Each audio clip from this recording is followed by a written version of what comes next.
अपने YouTube channel पर आप सभी का स्वागत करती हूँ। मैं एक कजरी गीत सुनाने जा रही हूँ। आप लोग कैसा लगा कमेंट में ज़रूर बताइएगा। बेरिया की बेरे तू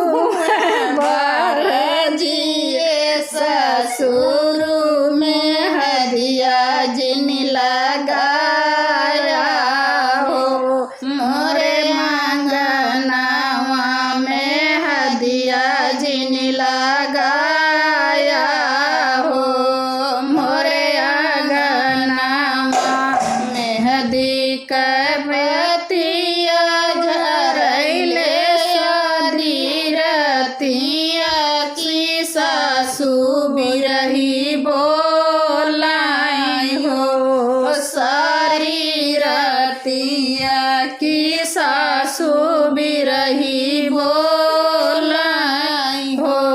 सारी रतिया बेरिया की बेरे तू है बारजिए भसुर में हदिया जिन लगाया हो,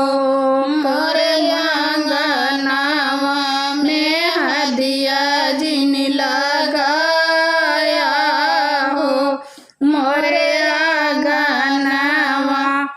मेहदी कर पतिया झरैले सारी रतिया जेठनिया बिरही बोलाए हो,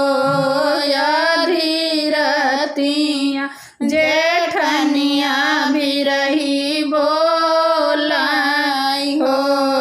आधी रतिया